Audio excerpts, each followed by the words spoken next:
నమస్కారం. దూరదర్శన్ వార్తలకు స్వాగతం. నేను శివశంకర్. ముందుగా ముఖ్యాంశాలు చూద్దాం.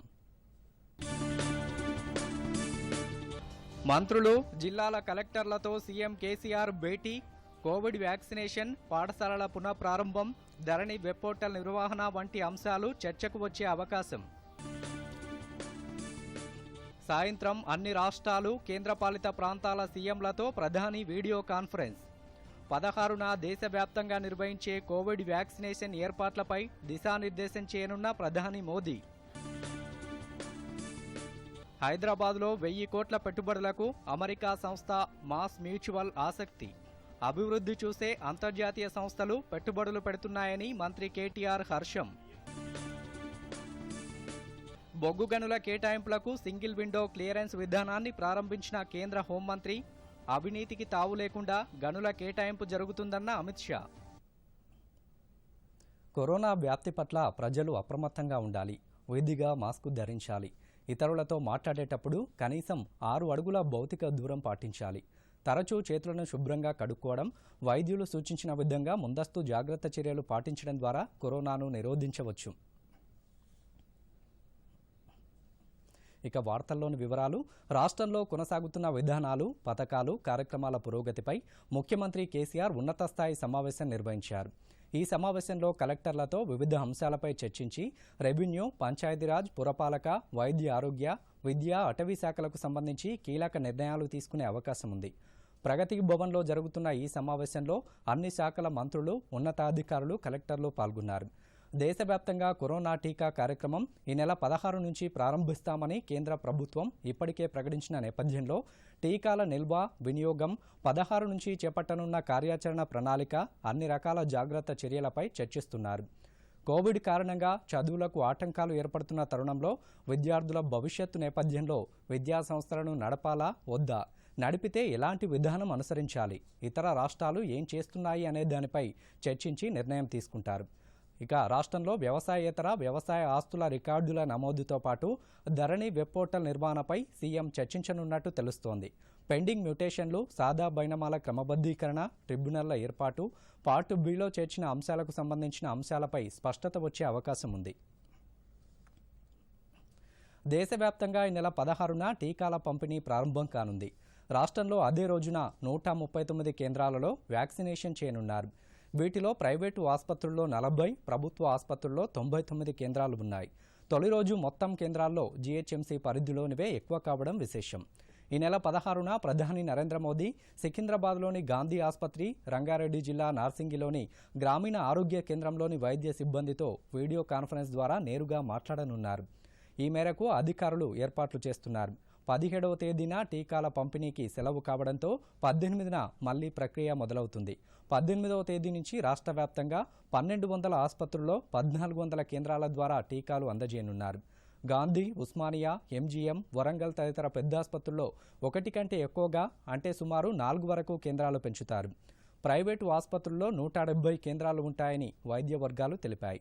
ప్రధానంగా 100 మందికి పైగా వైద్య సిబ్బంది ఉన్న ప్రైవేటు ఆసుపత్రుల్లోనే టీకా పంపిణీ కేంద్రాలను ఏర్పాటు చేయనున్నారు. 500 మందికి పైగా వైద్య సిబ్బంది ఉన్న ప్రైవేటు ఆసుపత్రుల్లో కేంద్రాల సంఖ్యను పెంచుతారు.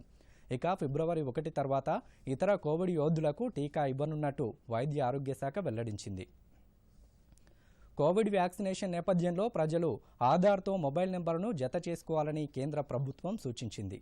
టీకా తీసుకునే ముందు వివరాలతో ఆన్లైన్లో నమోదు చేసుకున్న సమయంలో ఓటీపీ తప్పనిసరి కావడంతో ఆధార్తో ఫోన్ నెంబర్ లింక్ తప్పనిసరి చేసుకోవాలని పేర్కొంది.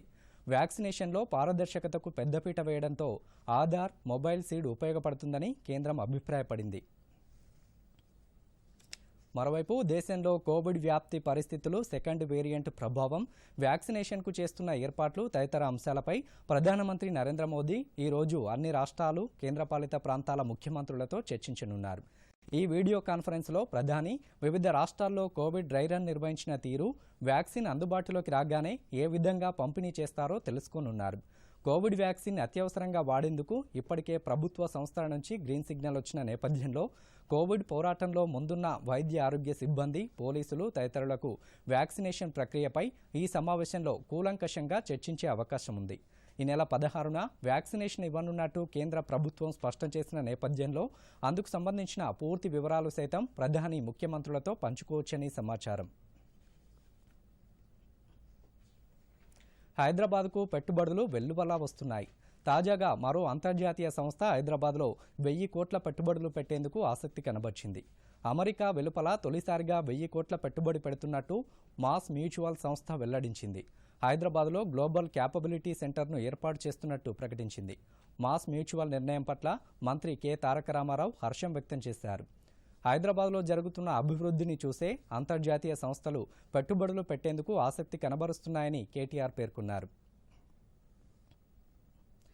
రాష్ట్రంలో జరుగుతున్న అభివృద్ధికి ప్రజల మద్దతు ఉందని ఎక్సైజ్ శాఖ మంత్రి శ్రీనివాస్ గౌడ్ అన్నారు. మహబూబ్నగర్ జిల్లా కేంద్రంలోని పద్మావతి కాలనీలో 10 లక్షలతో నిర్మించిన పద్మశాలి భవన్ను మంత్రి ప్రారంభించారు. అనంతరం కళ్యాణ మండపం, సీసీ రోడ్డు, వీరన్నపేట ఎర్రమన్ను గుట్టలో 20 లక్షలతో నిర్మించనున్న ముదిరాజ్ మత్స్యకారుల కమ్యూనిటీ హాల్ నిర్మాణానికి శంకుస్థాపన చేశారు. ఈ సందర్భంగా ఆయన మాట్లాడుతూ అన్ని వర్గాల సంక్షేమానికి రాష్ట్ర ప్రభుత్వం కృషి చేస్తుందని చెప్పారు. మహబూబ్నగర్ పట్టణాన్ని సుందరంగా తీర్చిదిద్దడానికి అన్ని విధాలా కృషి చేస్తున్నామన్నారు. అభివృద్ధి పెరగడంతో స్థానికంగా ఉన్న భూములకు డిమాండ్ వచ్చిందన్నారు. నేను గీత కార్మికునని, మీరు నేత కార్మికులని, మనమంతా కలిసి రాష్ట్ర అభివృద్ధికి కృషి చేద్దామని పిలుపునిచ్చారు. బ్రహ్మాండంగా పెట్టుకొని పూజ చేసుకున్నామంటే కూడా మరి అక్కడ అశోక్ టైజ్ దగ్గర పెద్దలందరూ ఆ రోజు మరి ఎవరెవరు పెద్దలు సహకరించారో అందరు పెద్దలు బాలరాజన్న గారు, మిగతా పులివెన్న గారు పెద్దల సహకారంతో చేయగలిగింది.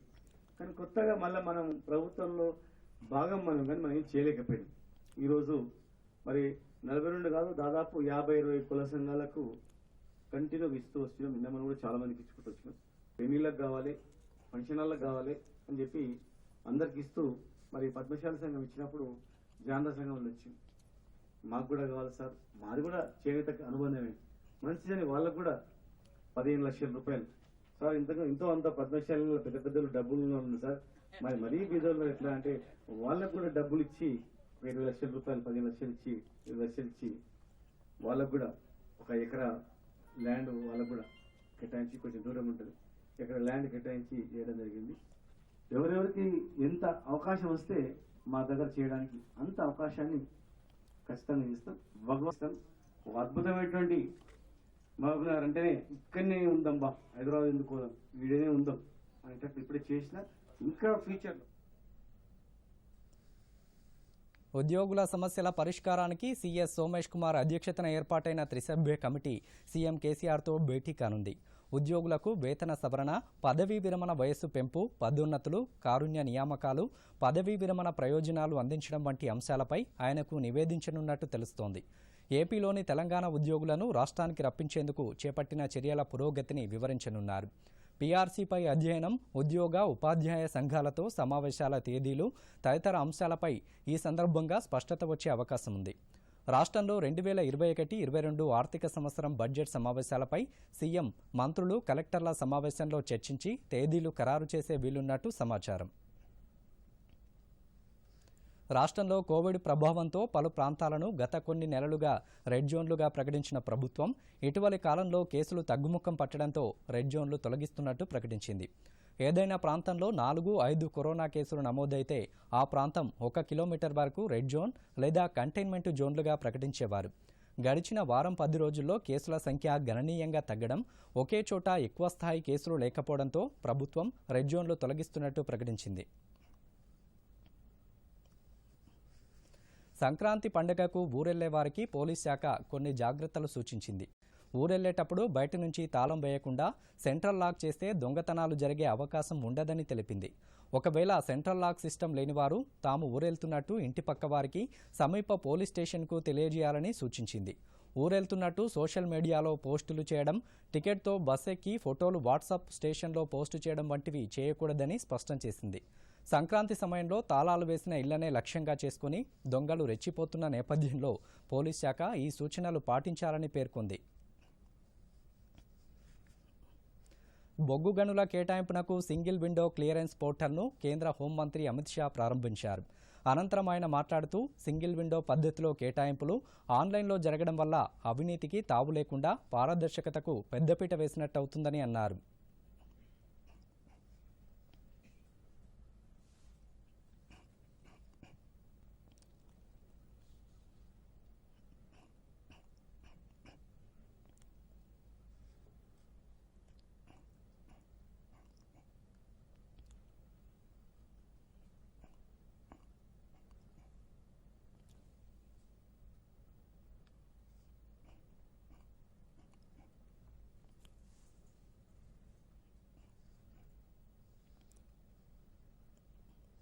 వ్యవసాయ చట్టాలను వ్యతిరేకిస్తూ రైతులు ఢిల్లీ పరిసరాల్లో చేస్తున్న ఆందోళనపై దాఖలైన పిటిషన్లపై సుప్రీంకోర్టు విచారణ జరిపింది. రైతుల సమస్యల పరిష్కారంపై సానుకూల వాతావరణంలో చర్చలు జరగాలని సుప్రీంకోర్టు అభిప్రాయపడింది. చర్చల సందర్భంగా కేంద్రం చర్యల పట్ల తాము నిరాశతో ఉన్నట్టు ప్రధాన న్యాయమూర్తి జస్టిస్ ఏసీఏ బోబ్డే నేతృత్వంలోని ధర్మాసనం పేర్కొంది. ప్రస్తుత పరిస్థితుల నేపథ్యంలో వ్యవసాయ చట్టాల అమలును కొంతకాలం నిలిపేస్తారా లేదా అని కేంద్రాన్ని ప్రశ్నించింది.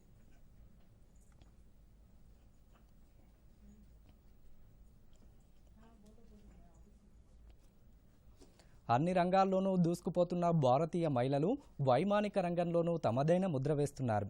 అమెరికాలోని శాన్ ఫ్రాన్సిస్కో నుంచి భారత్లోని బెంగళూరు వరకు ఓ non stop commercial Air India విమానాన్ని నడిపించారు. 4 మహిళా పైలట్లు ఈ ఘనత సాధించడం ద్వారా చరిత్ర సృష్టించారు. Captain Zoya Agarwal, captain Papagari Tanmay, captain Akanksha Sonaware, captain Shivani Manhas ఈ 4 కలిసి భారతీయ మహిళల కీర్తి పతాకాన్ని ఆకాశ వీధిలో ఎగురవేశారు. వీరిలో కెప్టెన్ పపగారి తన్మయ్ తెలుగు అమ్మాయి కావడం విశేషం. శాన్ ఫ్రాన్సిస్కోలో బయలుదేరిన ఈ విమానం మధ్యలో ఎక్కడా ఆగకుండా ఉత్తర ధృవాన్ని దాటుకుని అట్లాంటిక్ మీదుగా 17 గంటలకు పైగా ప్రయాణించి బెంగళూరుకు చేరుతుంది.